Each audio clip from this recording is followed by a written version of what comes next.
Hi, I'm Monica, wife and mom to 2 kids, 2 preschool boys to be exact. And if you're looking for preschool activities online, you're in the right place. Here, I'm sharing the best way to help your preschooler learn without having to endlessly weed through Pinterest or Google. It's called Visual Montessori, a visual learning and teaching method based upon the 12 sensitive periods as outlined in Montessori. All you need is a printer, items from your kitchen, a few toys, and a way to keep it all organized. Visual Montessori is a great way to teach young children because it helps ensure that all 12 sensitive periods are covered and that you don't spend all of your time doing only one type of activity. The sensitive periods for learning include character, language, math, movement, music, order and spatial, senses, small objects, reading, writing, and toileting. I'll cover toileting separately. This week, we're doing the letter A. For this preschool curriculum, we'll do 1 letter per week for every letter of the alphabet. And right now you're watching the preschool learning curriculum on happyandblessedhome.com. It uses a Montessori-based planning cart that you load the drawers so that you can follow along on a preschool learning curriculum. And we're doing 1 letter of the alphabet each week. Just wanted to walk you through how to use Visual Montessori to plan your preschool at home. These are the Montessori sensitive periods, and basically what this is the ages during which most kids are going to be sensitive to learning in some key areas. And so I've spelled that out on a nice chart for you and provided some more detail on another chart, which basically just explains each of the key areas. And then I created a chart that you can do daily, and I like to laminate mine and then use a read and wipe off marker, write and wipe off marker to clear it so that I can do a new schedule each day in each of those areas. I'm going to be loading these carts with some children's toys and some activities so that our family can go ahead and work our way through these different activities. So we'll go ahead and start with the first drawer, and this one says writing. And so the alphabet printables that I have on my site include lots of worksheets and things like that so kids can actually practice writing. And at an early age, it could be just something as simple as tracing. So you could just put this in a cake pan with some sugar on top and have them trace with their fingers. There's also in color, if you want to do it.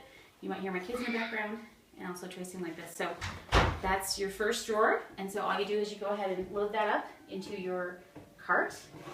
That's drawer number 1.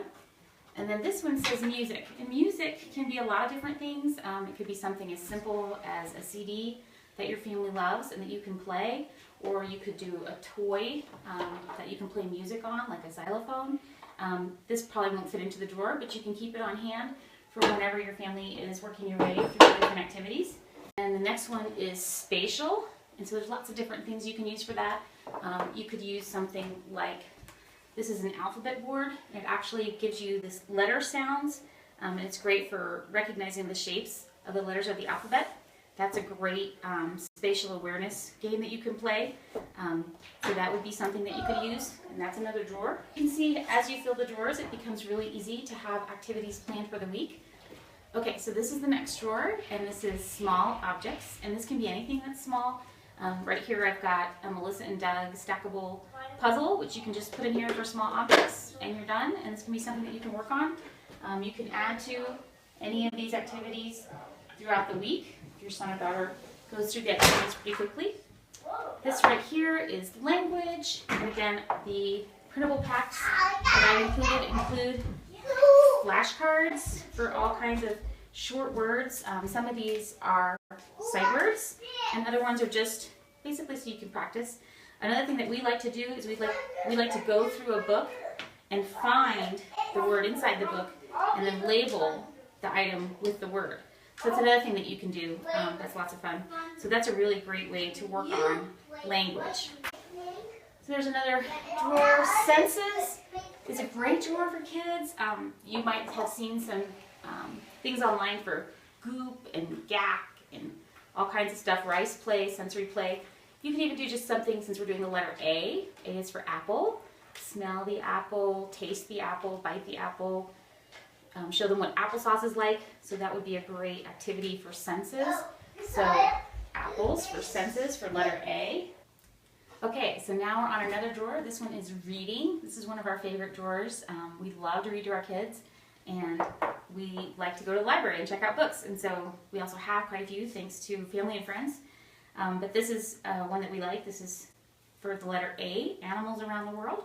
And this is Bob and Larry's ABCs. And you can just put as many or as few books for reading as you want into your drawer. There's some others that we like as well. I like this book because it's got tactile learning, so you can actually trace the letters as you go through them. And this is a great book for that. A is for apple. How many veggies? These are some of our other favorites. Junior's colors. Any of these are great for reading, and you can base it on your letter of the week, or you can choose to do general topics and subjects. And then this one is math. And math, lots of things you can do for math. Math is very spatial, so in the beginning it could be something as simple as recognizing shapes. So the one that I did before for small objects can also apply for math. And this is where you'll have some crossover. So this was the one that I packed for small objects. But as you can see, these are numbered. So this helps recognize shapes. It also helps recognize counting, so you can find how many of a similar shape you have. So this actually applies to both. So in this particular case, this drawer might be empty because I'm covering it in two areas. And then we have character. And so for our family, one of the things that we like to do is read books about character. And so I've actually gone through this particular book and outlined each of the letters of the alphabet that we're going to be covering. So A might be for attitude or something along those lines. And so I've gone ahead and marked it in this book. Hi. Okay, and then this is the last letter. This is movement. And this is super fun because you can take them outside. You can play a game with a ball inside. One of the things that we like to do is, you can get like a floor puzzle, and you can actually put it on the floor and have them walk to the different letters or use their hands and feet to get to different letters. And so this is a great thing that you can use. Another way that you can do that is you can do movement with toys. And so I have a bunch of toys here. So A is for airplane, and so you can actually practice playing with airplanes, and that might be your movement for the week. Or you could do more than one activity. So this is just to give you some good ideas. Do you want to play with a plane? Want to hold that? Do you like that? Okay. So that's pretty much it. So this will help you pack your drawers and get you going on a fun number of preschool activities. I even have more stuff here, and I can cover some of that in the blog and on the YouTube page. So thanks so much for watching Happy and Blessed Home, and for following along as I walk us through Visual Montessori for preschool learning. Thanks.